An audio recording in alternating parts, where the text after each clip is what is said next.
Cliff's List. I'm Cliff, and I have as my special guest today Minnie Lane, who is a dating, coaching, and attraction specialist. And I'm very much looking forward to learning from her about some of the things that she's learned in her journey of helping men become more successful with women. So, Minnie, maybe you can give us an introduction to you about, a little bit about who you are and what you do, and for anyone who's not familiar with you, just tell them about yourself. Yeah, sure. So I'm Minnie Lane. I'm a dating and personal development coach for men. I've been doing my job for a really long time, I think almost 20 years now, which is nuts. And it's developed quite a long way. So I initially started out in the pickup industry, and that was just a complete fluke, really. It's landing into that world. I met a pickup artist in a bar and was just so fascinated to sort of know more about that world. I'd come out of a degree in psychology and communication, and was really, really interested in gender differences and attraction and stuff like that. Had always been really fascinating to me. So he invited me along to one of the seminars that they did, and then I ended up coaching from there, really. But it was a gradual change, and I talk a lot about, well, I used to talk a lot about the pickup industry because I noticed quite quickly when I joined that industry that there was something very wrong with it. And I think what can be difficult for men is that not everything is wrong with it. So people tend to talk really badly about the pickup industry or really positively about it. But I think it's more something in between. They are offering some value, and that makes it even harder to see the negative effect of it. But once that became clear to me, I felt it was really important to leave that industry and to start to do things my own way. And I went on, I guess, a bit of a mission to work out a much better way of doing things that wasn't disconnecting from who people really are. I think a lot of the pickup industry works on sort of adding a layer of false personality onto somebody in order to attract women. And actually, we need to be doing the opposite of that. So everything that I coach is the polar opposite of pickup, really. But the industry has also changed a lot. I think it's not what it used to be. I'm curious about that comment about the polar opposite. Maybe you can elaborate a little bit about that. Yeah. So if you think about, I always say, really, the problem is that people need to be themselves, but you can't just tell a man that what he needs to do is just be himself and then he'll attract women, because his experience is that if he tries to be himself, he doesn't, generally, or that things don't work. So it's really about understanding that when you think you're being yourself and that's not working, you're not actually being yourself. The problem is that none of us are really being ourselves, that we have adapted our behavior already in ways to try and get connection externally. And these false behaviors and false personalities, this starts in our childhood, when we don't just get given all the love that we need to grow without any problems at all. We get a lot of confusing caregiving. Some of us get abused. Even the best parents, they're distracted, they're busy, they're not able to give children all the love and support that they need. And so as a child, we learn that what we need to do is manipulate in order to get what we want. And it's not actually true, but what we learn, or what we start to believe, is that we need to change ourselves in order to get the connection that we need from outside. And this starts so young that we don't really remember this, but by the time we're adults, most of us are actually so disconnected from who we truly are, and that's actually the cause of our external disconnection. But we don't see the truth of this. We think that we see loneliness and disconnection as a physical problem. And so again, we make the same mistake of trying to manipulate our own behavior to try and get that physical connection on the outside.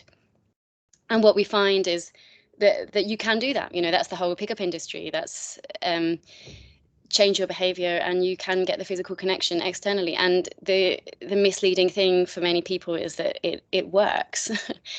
It works in terms of getting that external physical connection and more external reward and validation and success with women. But it also doesn't work at all, because the further disconnection that you have to do in order to put on that another layer of false behavior is actually making you more disconnected from who you really are. So what you'll find over time, and I've seen this happen time and time again, you know, I've observed the pickup industry and pickup artists for decades. And what you find over time is you've got more and more success with women and you feel lonelier than ever. And I think that's a lot of men's experience if they've gone on that journey. You know, men have all kinds of issues. It's one of the things that's quite difficult in talking to a mass audience like this, is that people's issues with women and relationships are all quite individual. So for every man who's, you know, got to the end of sleeping with 100 women and realizing he still feels empty, there's another man who's just turned 40 and has never been with a woman ever. And those people's problems are so different that, you know, I'm always really talking about, you know, there's this type of person or this type of person, but underneath all of it is the same issue, is this disconnection from self. And so we need to learn to undo that instead and reconnect with who we really are in order to form genuine connections with other people. And, you know, you hear this spoken about a lot, and, you know, this need for authenticity, and it's become quite popular. And it's true. You know, I think still a lot of people don't really understand what it means, but that is true. You know, you have to be authentic, you have to be honest, you have to be truthful, you have to find out who you really are and have the courage to present that self, not this made up self. You know, it's been said that I think women have a more difficult time to understand what really works with women, because it's like, you know, how do you, the phrase was been like, how do you teach a fish to catch a fish, you know? But what I'd like to learn a little bit about, I guess, your journey of and more of a practical experience with the men you've dealt with, sort of learning from when you started this and those sort of things that resonated with you, that started to really make sense and started to really work as far as actually helping guys to overcome their problems and their difficulties, which I think in a lot of ways they're probably, you know, more in common than there are differences. There's probably, you know, it reminds me of this statistic I heard recently, that there was a book done recently with where I think they polled 17,000 women, and they found, I think, 237 reasons why a woman would have sex with a man, whereas with a man there's like 4. Or just one a lot of the time. So the point is that I'd like to learn more about your process of having learned what works and what didn't work, and like in a practical way. That makes sense. Okay, yeah, that's a lot of different things there. So can I go back to what you started with, because I think that's really interesting, and by some strange serendipitous reason I've actually been writing about this today. Your comment on how, you know, you can't teach a fish to catch, can't ask a fish how to catch itself. Basically. And yeah, I find it really interesting when people use this saying to talk about dating, and why you shouldn't ask a female's opinion, because in that analogy you are making the fish your prey. So you're in a position of predator and the fish is in a position of prey. And if that is the dynamic, then yes, of course, you don't ask the fish how to catch itself, because your intention is to manipulate the situation so that you catch the fish unaware in a way that the fish doesn't want to actually happen, for malintention, right? And it's interesting that this analogy gets used as to why you shouldn't listen to me, but you should listen to other dating. You know, I've had people write abuse on my social media channels and stuff like that, saying exactly this, and I do think it's really interesting, because this is the problem, is that men are seeing women as this thing that doesn't want to get caught, that they have to sort of trick them into getting caught, and if they can't work out how to trick them, they're never going to get them.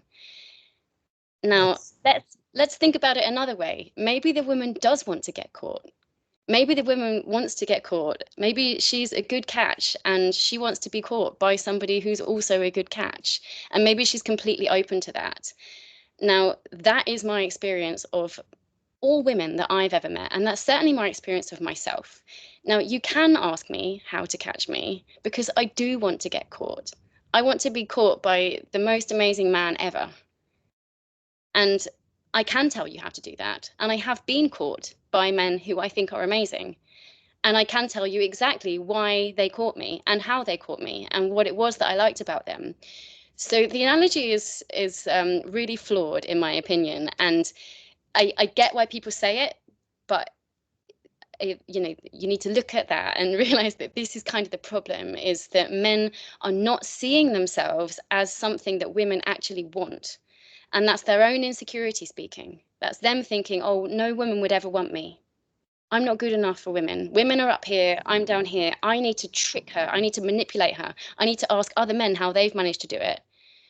And if I can interrupt you for just a second, let me put a little clarity, I think, into this, and I think that this may make it a little bit more understandable, maybe.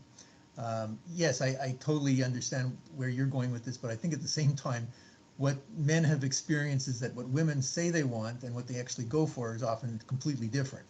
absolutely. You know, and I think without having to go through elaborating on that, because I'm sure you're familiar, I think that that's really where it's coming from. Yeah, okay. That's a good point, and I'll answer that as well, because you're right. It takes somebody who has a high level of self-awareness to really understand what they want. Now, I can tell you what I want because I've spent my entire life studying relationships, and you know, I know what I like, and I am in a relationship that where I think the man is amazing, you know. So I can tell you what worked for me, but you are right that a lot of women will say they want things that they don't know, that they don't want. And this is where we get into this interesting subject of attraction and what it really means to attract something. And we tend to think that there's like one force that determines attraction, that it's like, if you want something, then that's going to attract you.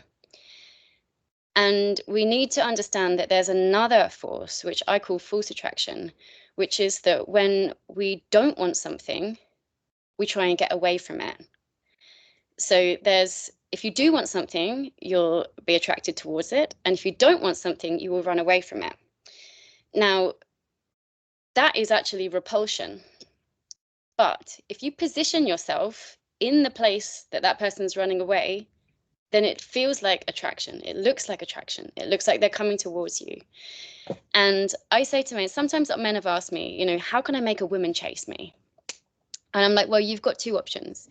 You can either happen to be the person that she's looking for, in which case she's going to be attracted to you, or you can steal her handbag and run off with it, and then she's going to chase you. And really, that's what I'm trying to highlight, is the difference there between the two attractions. One of them is true attraction, and the other one is repulsion disguised as attraction. So in the second example, what you've done is you've taken something valuable that she wants back. And that's really how some of I don't really like talking about the pickup industry as like this thing that's bad, because it's not all bad, as I've said before, and there are some really good things and lots of men get lots of value out of it. But there's a really, really dark side to it. And some pickup tactics are really, really manipulative and really dark and really narcissistic. And the worst pickup tricks work exactly like that. They give something to the women. So I don't know, maybe they'll single her out and they'll make her feel really special and say, oh my God, I just love your energy. There's just something about you. They make her feel like the most amazing thing in the world. They'll be observing for what are her insecurities. You know, if she's dolled up to the nines, then obviously she cares a lot about what she looks like, and they'll, you know, give her a lot of flattery and praise about how stunning she is and how, you know, she's, you know, looks amazing in that dress or whatever. And then they take it away. So that's exactly how negging works. You know, a lot of the negging techniques, it's, you know, give her this compliment and then kind of take it away a bit and create this push-pull. And men talk about this as if it's a good thing, as if you need this tension, you need this push-pull, you need to confuse her. This is weakness speaking. This is weakness. This is men who who don't have the confidence for true attraction. They manipulate using fear and insecurity instead to create false attraction in order to keep the women. It's quite difficult to explain in a really simple way, but essentially what I teach is helping men realize the difference between those two things. And it doesn't have to be super manipulative. You know, I'm not talking about necessarily, you know, really truly narcissistic dark behaviors that trap a woman and prey on her and tap into her insecurities and keep her in a state of fear. I'm talking about the much more subtle behaviors that make it much harder to recognize that it's still that dynamic that's actually going on, just in a way that's a lot more generally acceptable. And I think the danger of a lot of the dating industry is that a lot of men don't really recognize the true difference between these things. And so a lot of people, in the name of good, are teaching this sort of hybrid between positive and negative, between real attraction and false attraction. And they don't actually realize that's what they're doing. Because men, I notice in this industry, understandably, completely understandably, they are more focused on what works rather than why it's working. You know, it's if it's getting results, then they want to do more of it. But Yeah, look at the long-term results. Sorry, carry on. no, it's like I've been around the pickup industry from the early days, and you know, I've also seen it go from being something secretive, and then all of a sudden it was sort of exploded on the scene, and then it became kind of a dark, got a dark reputation. I think that's, you know, sort of each of those phases is exaggerated. But in the beginning, you know, people were they didn't really have any clue what was working, and everybody was sort of scrounging around in every direction trying to find out what would work, trying to find people who had experience about things that worked, and it was like a little bit of the blind leading the blind, but you know, and eventually people started to find things that were connecting and were working. You know, and I think it's also an element of who you are comes into these things. You know, just because someone's going to start teaching, you know, call them dark tactics, doesn't mean that you necessarily are going to adapt them. Yeah. I've kind of felt that the term pickup artist has been really misunderstood, and I'll give you a simple explanation. I mean, the word artist implies someone with a talent, with an ability. It's a positive word. It's not a word that was intended to get all these negative connotations, which it's had. So in my mind, a pickup artist is someone who does this as an artist in a way that, you know, the man and the woman are pleased with what happened, and it's not an evil thing, which obviously, you know, there's many who have done a lot of evil tactics in this industry, and you know, I don't really support that stuff. You know, like for me, I kind of the biggest thing, like I tell people, is that for what I support, I don't support lying to women. I think you have to come from a place of integrity, and I think these are important parts. I think you got to live with yourself after you've picked up the woman, or met the woman. You know, you can't just sort of have tricked her and then think that's gonna last. It's not a good direction. It doesn't make any sense, really. You know, unless you're planning to just, you know, leave them right away afterwards, it doesn't make any sense. And if that's what you want, you know, that's a different kind of direction, I think. I don't know, maybe you must have some opinion of all that I said. Yeah, I agree. I agree completely with that. And as I said, I think, and I have seen myself, you know, I've observed this industry, and some men come in and they leave better. Some men do, you know, and especially if they're more on the people pleaser side of things. So if we think of people pleasing and narcissism, we can think of that as being like two sides of the same coin, really. And in a sense, a people pleaser needs to become a little bit more narcissistic, because he's not thinking about himself. He's not thinking about his own will. And so if someone's coming from the very weak, you know, stuck in their immature feminine, essentially, trying to sort of work out what women want and squash themselves into being that thing so that she'll give them attention, then they can they can develop in some positive ways in the pickup industries. Likewise, somebody who's stuck in non-action and being passive and just like waiting for women to come to him, he also might benefit from the pickup industry, because a lot of it is, you know, go out there, take action, you know, face your fears, and there is some truth in that that's valuable.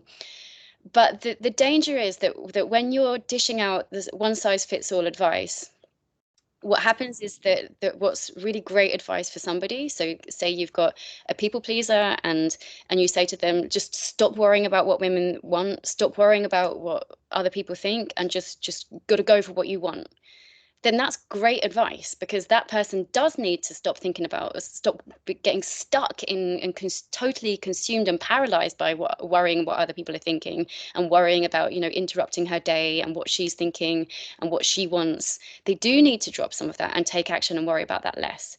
But you give that same advice to someone who is narcissistic and a bit of a womanizer, and somebody who really only wants to use women for his own gratification, you tell that person, you know, stop worrying what women want and just go for what you want. That's going to be horrible advice, and that's going to end up in not a very nice place. And, you know, we've seen this happen.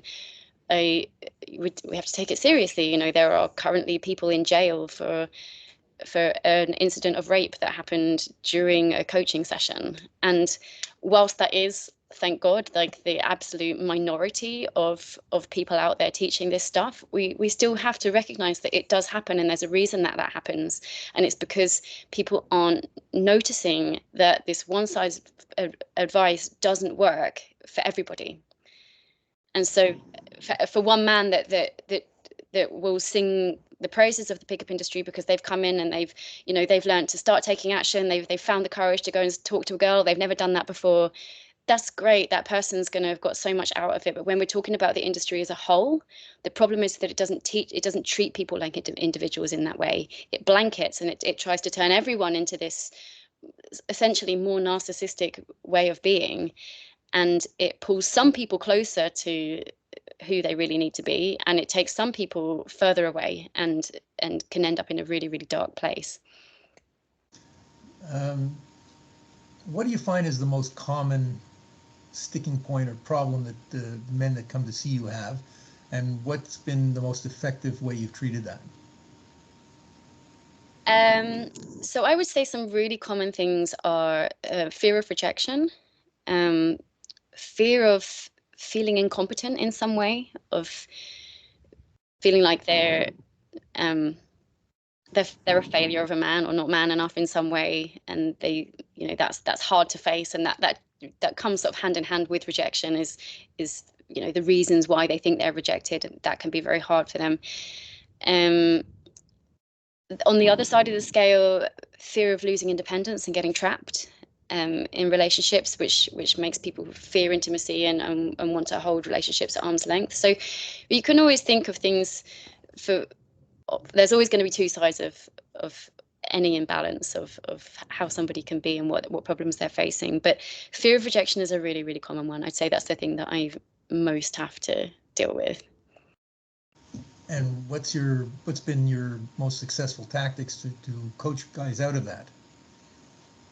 Yeah, so I mean, this would be an entire like hour or two lesson in itself if I was teaching it to a client, but I can cover some of the basics. And I think the most important thing that I can tell people is to really understand rejection a bit more, and the how we perceive our experience and the cause of our experience is generally completely wrong. You know, that we perceive that things are happening, and those things that happen are causing us to feel a certain way.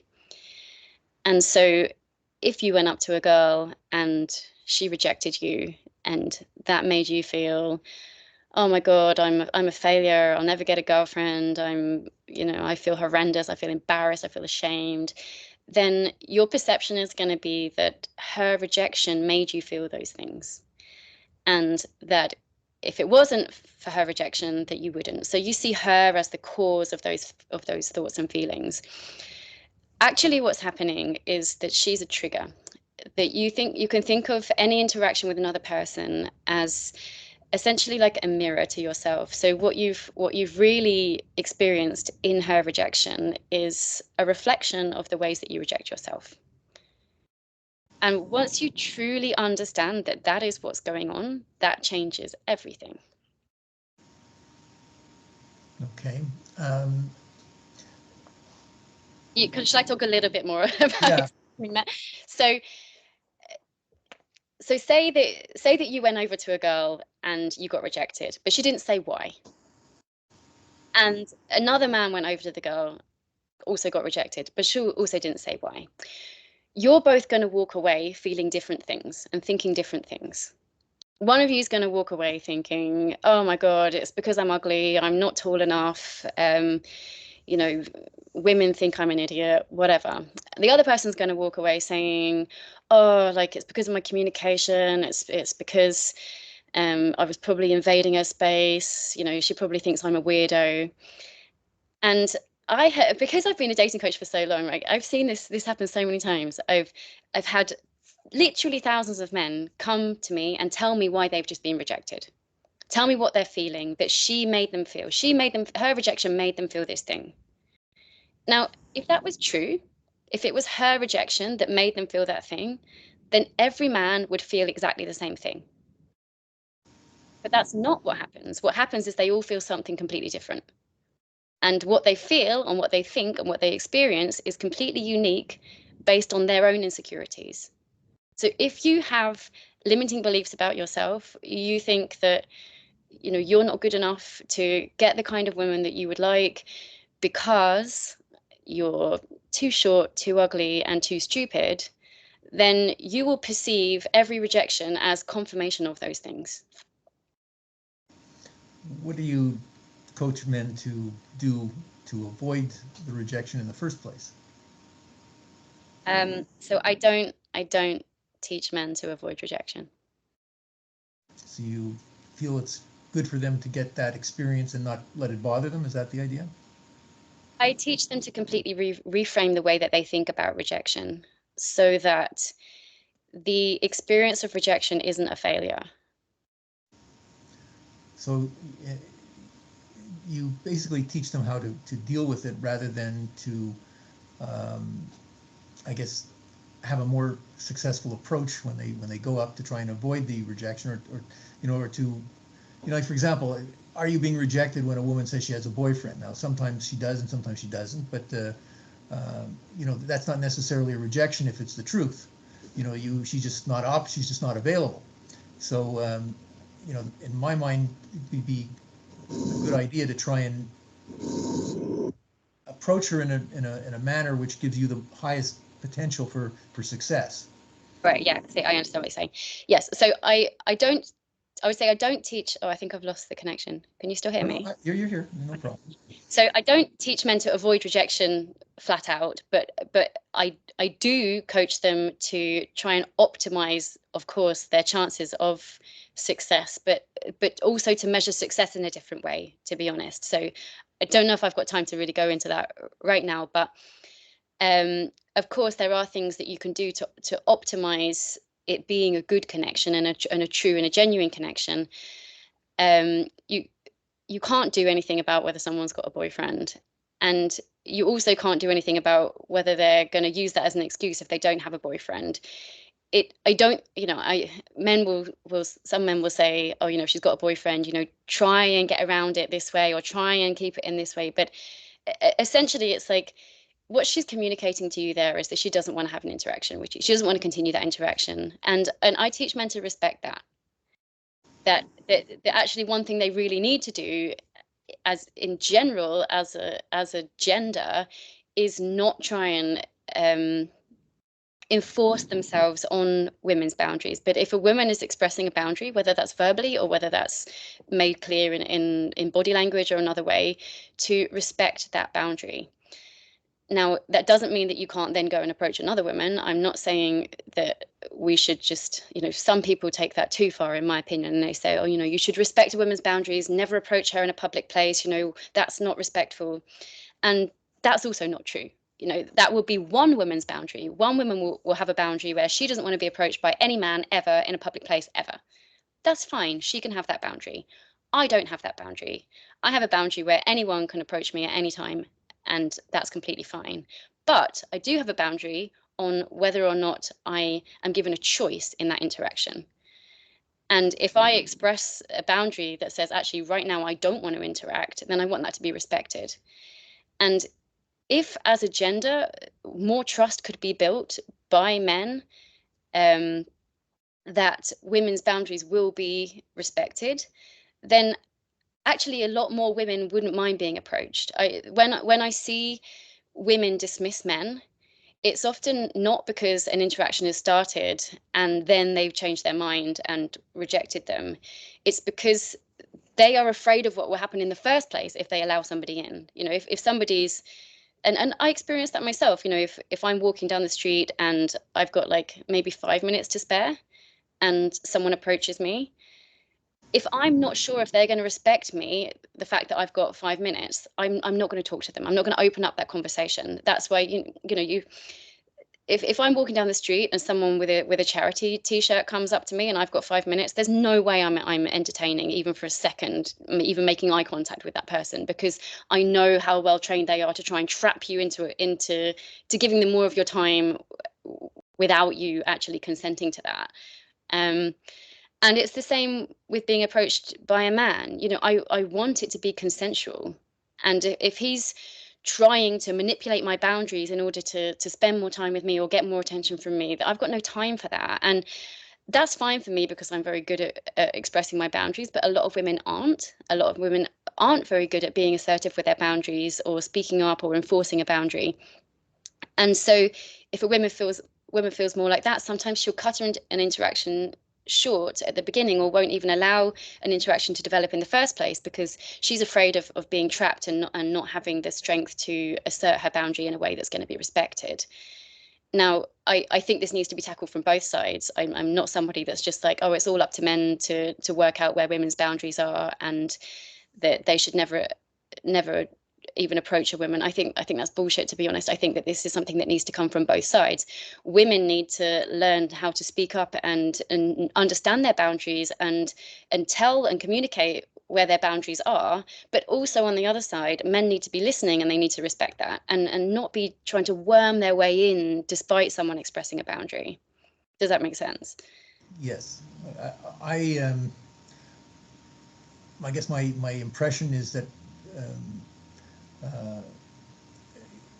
where my direction is more, of course, you know, when a woman has boundaries or is not interested, you know, you've got to respect all of that. But more what I'm kind of looking to learn about is assuming that you approach a woman who's not sort of rushing somewhere, or she's not available or something, someone who's potentially open to the experience. You know, what would you suggest is the most effective ways to for a man to create an interaction with her, to, you know, put things on the right track? Yeah, so I always think with any interaction, essentially, and especially if somebody's in the street or you don't know how much time you've got, is that you've got this small window of time potentially, and that in that window of time you want to demonstrate as many good qualities as you possibly can. So demonstrating respect, demonstrating social awareness, demonstrating being considerate, that you're brave, you know, within a 10-second interaction, you can demonstrate all of these things. You can demonstrate that you're somebody who knows what they want, that they're brave enough to go for it, that they're respectful of somebody's time and boundaries, that they've got social awareness. There's ways in which you can communicate all of those things, and some of that is going to be in your body language. You know, how much space are you giving her? I always say to men, just never approach somebody from behind, don't touch her, you know, these kind of things to show that you're being respectful of somebody's boundaries while you're finding out where someone's boundaries are. I don't think that we have to just blanket and I feel really strongly about this. You know, if we don't speak up about if we don't make it women's responsibility to speak up and communicate where their boundaries are, then what happens is that people start to speak for us. and then laws get put in, you know, that it's not acceptable to approach a woman on the street. And I just don't think that we should be speaking for all women like that. You know, some women are more like me and they're more than happy to speak to people. I don't even mind if someone comes up to me on the street and tries to chat me up, even though I've got a boyfriend. You know, that's not a problem for me. I'm a friendly person. I like to interact with people, and I think that lots of women feel like that too. And that the approach should be more about how can you err on the side of caution whilst finding out where someone's boundaries are. And a lot of that comes into really helping men read women's boundaries, and that's not something I'm going to have time to go into now, but that your approach should be allowing her, making it as easy as possible for her to show you where her boundaries are, whilst making it as clear as possible what your intentions are, and demonstrating as many good qualities as possible. So just some like quick fire things would be, you know, don't approach her from behind, give her space. I think you can learn to feel the difference in what's a comfortable amount of distance between someone. You can practice that with a friend. You know, you can stand 1 meter apart, and then 80 centimeters, 60 centimeters. If you do that, you'll notice how differently it feels. You'll notice that the intensity changes. So be respectful. You know, don't get right up in her face. Demonstrate social awareness. You know, if she's walking really quickly, then in your approach, you want to say something like, "Hey, look, I can see you're in a rush." Then she knows you're not going to waste her time. If you sort of sidle up, she's rushing, it's, you know, there are tricks and stuff that you can do to overcome that, but I don't subscribe to any of that. You know, I think be upfront and be as honest as you can. You know, let her see where you've come from. Tell her where you've come from. If you're going to approach someone in the street, then be upfront about that. Tell her, you know, I can see you're in a rush. I won't take your time, but I just saw you from across the street and I wanted to come and speak to you. Tell her the truth of the reason. Obviously, if the truth is because you've got nice tits, don't say that, but question to yourself, you know, why are it, you know, is this really what's important? But, you know, just don't hide stuff. I think that men, they think they have to hide who they really are and what their true intentions are in order to get what they want from women. And it's just the wrong way of looking at things. You know, women want to make connections. Women love having sex. I don't have any judgments on the length of an interaction that somebody is going for. You know, if you want to have a one-night stand, you don't have to pretend to somebody that they're the love of your life or you've never met anyone like them and that you want to have babies with them just to get them into bed. You can absolutely say to somebody, "Hey, look, I'm not looking for anything serious right now, but I'm really enjoying chatting to you. I'd love to spend the night with you. You know, what do you think?" And that upfrontness actually builds trust that allows women's boundaries to open sometimes. So a lot of women's guard is up because they don't trust their boundaries to be respected. And this is really, really important to understand. When you show somebody, "Hey, look, I'm not hiding anything. This is who I am. This is why I'm interested in you. This is what I'm interested in. This is the way I see it going." Often what you find is that she can relax enough to just think, okay, is that what I want?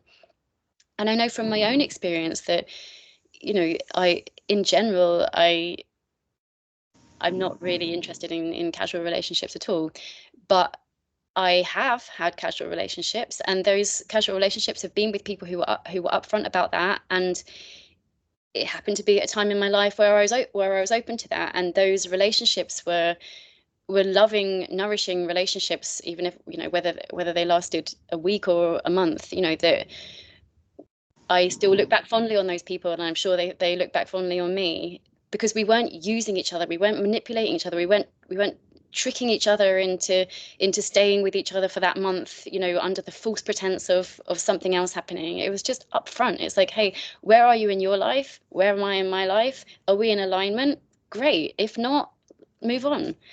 And for that to be okay, you know, if you have an honest connection with someone, an authentic connection with somebody, and you're really just looking for a load of fun for one evening, and she's not, you know, she's just broken up with her boyfriend, isn't really feeling like that, and is more looking to gradually get it back into the dating field and wants a long-term relationship, then accept that you're not on the same page, and that's fine. Go and find someone who is on the same page.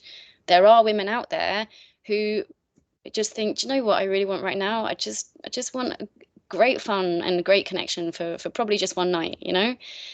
And go and find one of those women if that's what you want. I think you've somewhat focused on, I guess, kind of meeting people through a sort of a pickup tactic. Yeah. I'm curious about what your thoughts are on other ways of meeting women, and any suggestions or ideas about how to be more successful in those tactics, for like online or various other places where you might go to meet women. Yeah, sure. And it's funny that I've ended up talking about this because I actually don't teach pickup at all. I don't teach people to approach people in the street at all. I more focus on other ways of meeting people. Now, online is obviously a very popular way of meeting people these days. I don't have any strong feelings about whether people should or shouldn't use dating apps. But my belief is that if you're going to use dating apps, don't let it replace meeting people in everyday life. Carry on your life as if dating apps didn't exist, and and put yourself out there to try and meet people in real life, and have dating apps as like an extra way that you can meet people.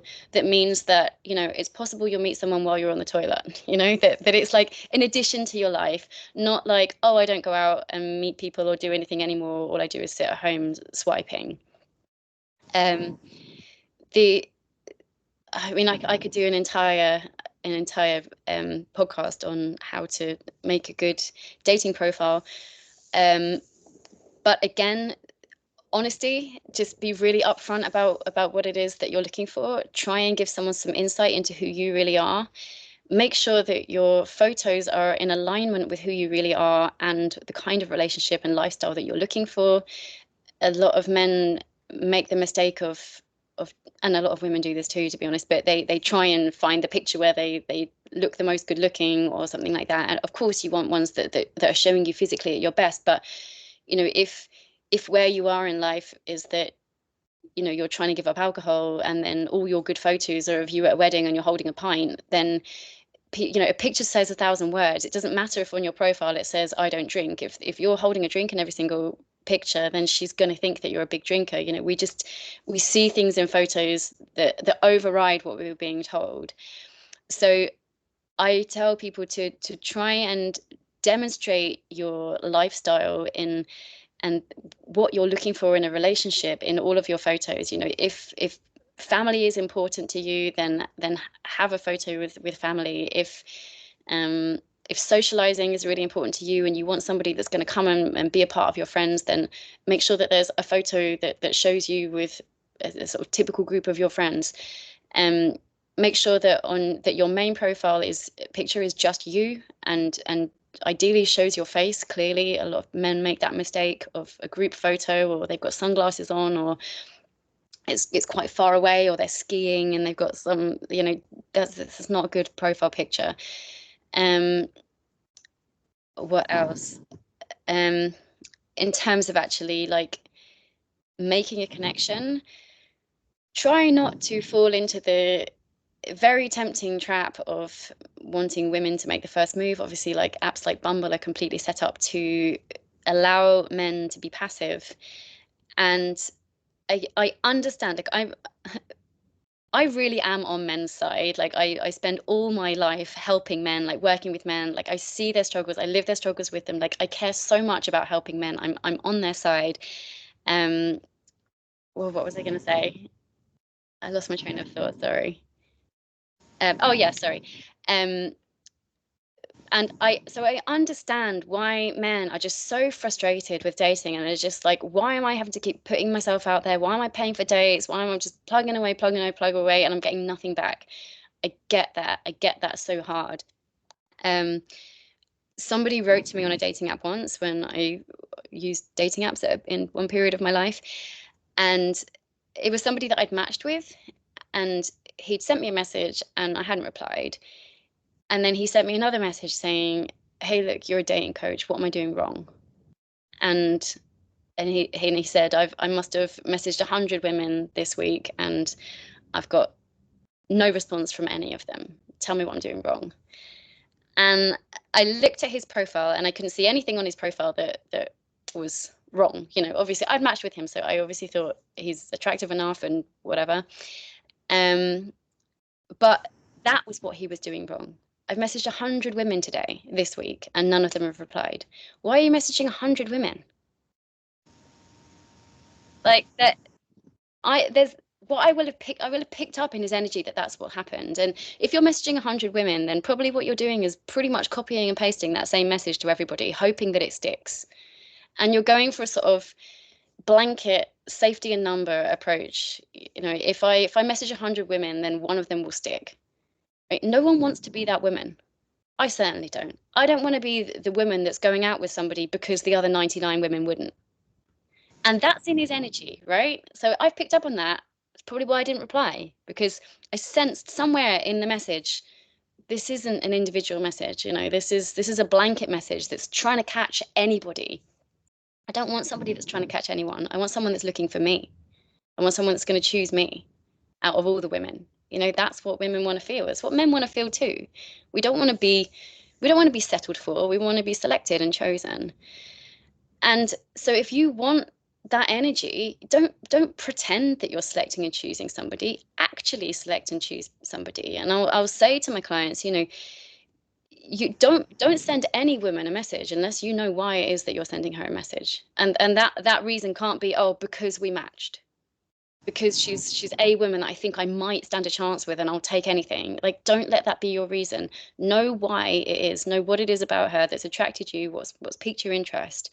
And that should be the foundation of your initial connection. I can't speak for all women, but I can speak for myself. I know that if somebody sent me a message, an opening message saying, hey, how was your weekend? I'm just not going to reply. And I get that men will get angry about that. Probably that me saying that is probably going to really piss quite a lot of people off, because they'll be like, oh, it's all right for you. You know, why should I have to do this? But the thing is that a dating app is really a filter. You know, it's like, I haven't got time my time is precious, and I would rather not have to filter through men that are not really that interested in me. You know, if I've taken the time to write a dating app that really puts across like who I am and says a bit about me, a man's either interested in me from that or he's not. And if he's not interested enough to spend time writing a message that's in any way meaningful, and I'm not saying it needs to be something really impressive or funny or anything like that, but something individual, then my assumption is he's probably not that interested in me, and that's fine. So I'm not going to waste my time with men who are just like throwing stuff out there hoping that I might be the one that sticks. I haven't got time for that. I'm gonna look at the men who are interested in me and think about who I'm interested in too. And so I encourage men to try a little bit harder than writing, hey, how was your weekend? Men will get angry about that, I know, but you're gonna waste more time sending 100 messages and more energy sending 100 messages saying, hey, how was your weekend, than if you pick the top 3 girls that you're interested in and write them a really good message, or at least an interesting message. Well, maybe we can. I can ask you a little bit about getting into a relationship. You know, we've talked a lot about, I guess, the initial attraction, and you know, taking it to the next step. Maybe you have some ideas or strategies to put things on the right track. I'm not sure I understand. I'm not well, sure. Like for example, you've met a woman. Now what do you do to get that into a good relationship? Do you have some suggestions on how they should do things that maybe they're not doing, or that people maybe make mistakes and should avoid? Yeah. So what stage are you saying that we're at? That they've been on a date? They've met, and now the next step. You know, basically. You know, whether it's a second date, fourth date. You know, once you're starting to go beyond just having met the person. Yeah. Okay. So if you've been on a date with somebody, then my first piece of advice would be to reflect on how you actually feel about that person and actually feel about that date.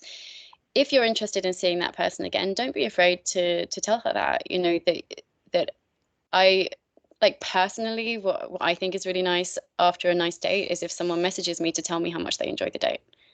I really like that. I like clarity, I like transparency, and it shows that somebody's, well, it makes me feel valued, you know. I don't like to be left guessing. And men will feel probably that it shouldn't be always up to them to take the lead. Maybe they're listening to this and thinking, you know, why is it up to me to do that, me to do that? I'm not saying it is, but I will just say something that I have observed is that you, in a relationship, it's not necessarily that the man will take the masculine role. And because some women are more in their masculine, I actually tend to take more of a stereotypical masculine role in my relationships. But what I have noticed is that even women who are much more in their masculine than me, they will tend to take more of a leadership role in a relationship. In the initial stages of dating, they still tend to want the man to take the lead. And the way I see it is that it's sort of hardwired into women to not necessarily want the man to take the lead all the time, but to know that he's capable of taking the lead. And that's a completely different thing from needing him to always take the lead. If a man doesn't demonstrate that in the early stages of dating, what you're left is wondering, you know, what would happen if you needed him to. And I think one thing that you will never change about the genders is that the women are the ones who carry the babies. And so I just think it's kind of hardwired into us that we need to know that a man is capable of stepping up and taking control and taking the lead for that time when we're not going to be. That even if we're the strongest, most masculine leader of a woman, that when you're 9 months pregnant or giving birth, you're going to be vulnerable. And if you haven't got a partner that's going to be able to step up and protect you at that point, that's going to be scary. So when men don't want to take the lead, I always want them to question why. Now, if that's because they genuinely want the kind of relationship where the woman's the leader and they want to play a really passive role, and that's really what they want, fine, I've got no problem with that. I'm not going to tell people what kind of relationship they want or who they should be. But if the reason you're not stepping up or taking the lead is out of fear, then that's a completely different thing. And often that's the case, that men won't step into the more stereotypically masculine role of taking the lead or, you know, being direct about their feelings. They'll sort of hold back and sort of wait, you know, put the ball in her court and see what she does. That they're actually doing that out of fear, not because that's the dynamic that they actually want to have in a relationship. And so you have to think, but if you're starting a relationship like that, what you're really doing is you're telling the person, this is going to be the dynamic of our relationship. That I'm just going to keep holding back and putting you into the position of leader and letting you dictate what happens. Now, I'm not going to speak for every woman, but for most women, that's actually just not very attractive. That sort of people-pleasing behavior, as men know, as everybody knows, the nice guy, the one that holds back, it's not attractive. And yes, you can say keeping her guessing, you know, the sort of treat them mean, keep them keen mentality. Sure, you know, I'm not going to say it doesn't get results. I'm going to say what's the long-term effect of developing yourself in a way where you're practicing these kind of behaviors instead of practicing the kind of behaviors that actually lead to long-term connection and happy relationships, which are things like transparency, good communication, making sure you're on the same page, being in alignment. These are the kind of qualities that create long-term success in relationships. And so if you're demonstrating those kind of qualities, you're going to attract the kind of person that's actually capable of building a long-term relationship with you. What else could you say about what women find attractive from men? So yeah, so as I said, we want to consider that there's false attraction and there's real attraction. But if we're talking about real attraction, then look, everybody's on I don't believe that like women are feminine and men are masculine. I think there's an entire spectrum of gender and sexual orientation and everything. But we will have a place where we sort of naturally feel at home, be that in the masculine or towards the feminine. And wherever we sort of more naturally sit, we will attract our opposite. So you see this all the time, like very masculine men, they attract very feminine women, and people that are more androgynous, they tend to attract a more androgynous partner as well. So what women find attractive is completely different. You know, for one woman that wants a man who's going to go out partying with her and you know, be super fun and interesting and funny. There's another woman who just wants to curl up by the fire and quietly read books together and just or cook dinner together. And that, you know, that what people are looking for is all completely different. And what's more important is to think about what you're looking for in a relationship and the kind of partner that's going to be a good match for you, and make sure that you're not trying to be the person that you think a woman wants you to be, but that you're more focused on communicating authentically who you really are, so that you'll attract somebody that is in alignment with that. Having said that, we can think about personality and character, and then we can think about another thing, that's maturity. So whilst there's complete individual difference in terms of what kind of character and personality we're looking for, everybody would really ultimately prefer a more mature person than an immature person. The word maturity has got a lot of false connotations, that, you know, we think of someone mature and we might think of them sort of being boring or old or any of those things, but that's not what I mean by maturity. What I mean is essentially like emotional maturity. So the ability to process your feelings, to understand yourself, to communicate. Again, people will question that and say, oh, you know, that, you know, this guy who barely speaks, you know, and women are drawn to him. But there's the lure of someone being mysterious, that's false attraction, that's like actually triggering your insecurities and wanting and drawing you in that way. And then there's what you actually want. And, you know, good communication. Sorry, my dog's scratching at my door. I hope you guys, I hope you can hear that.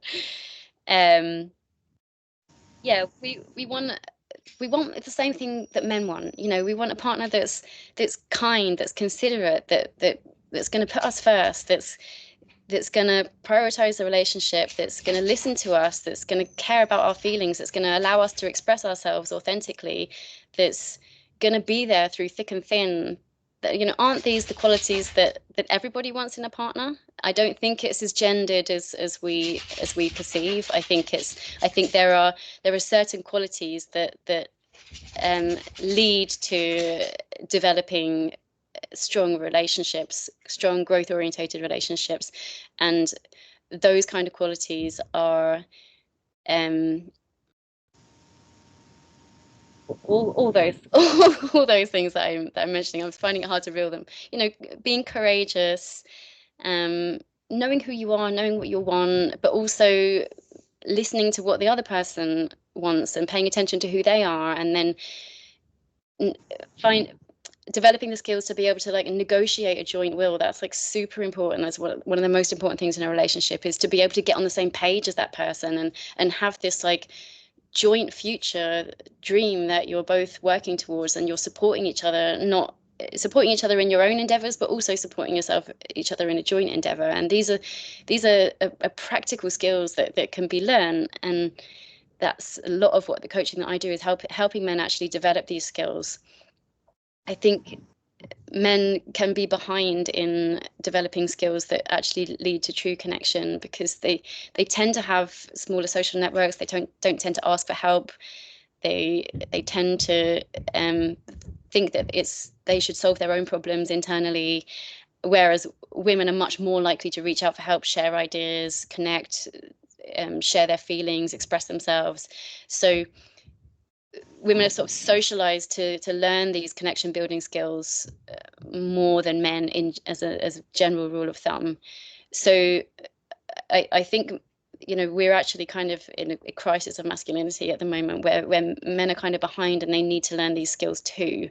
They need to learn how to understand their feelings and process their feelings and work out what they truly want and have the confidence to be themselves and speak from the heart and really own their beliefs and form proper opinions about things. And that journey is going to be very different from one guy for another. You know, for someone who's on the more people-pleasing side of the scale, their journey is going to be very different from someone who's on the more narcissistic side of the scale. Well, I think we've covered a lot of ground here. Maybe you can tell the viewers about where they can find out more about you, about what programs you offer, products or coaching, whatever. And thanks again for having spent the time with me today. You're welcome. Thanks for having me on. Yeah, if anyone wants to know anything more, then I'm just offering private coaching at the moment. I do online coaching for people who are abroad or people that just prefer online coaching, or I do in-person coaching in London. So if anyone's in London, I can coach them in person. That's the only place I'm currently coaching in person. My website is minnie-lane.com. So there's more information there, and people can get in contact with me. My email address is info@minnie-lane.com. Hyphen, is that a dash? Am I saying that right? minnie-lane.com. I'm in the process of writing a book at the moment, so that will be coming out at some point, hopefully in the not too distant future, and creating an online course as well, but I don't currently have that available, so it's just the one-on-one coaching that I'm doing at the moment. But if anyone wants me to, also if anyone has any questions that they want me to answer, they then email me and I'll make a short video about it, because probably a lot of men have the same kind of questions. Well, again, thanks again for spending the time and for I guess all of the wisdom you've shared here today. And you know, I'm looking forward to seeing what reaction we get to this, and hopefully you'll get some benefit by some people contacting you and learning from your coaching and everything. Thank you. Yeah, can I just add one Sure. final comment, is that what I really want to see is men start to truly understand and believe that they really can have the connections that they want, that they don't have to sell themselves short and just settle for the girl that will accept them. That there's so much they can do to improve their situation. A lot of men feel very limited by things, and of course there are some things we can't change, like I can't make you taller if that's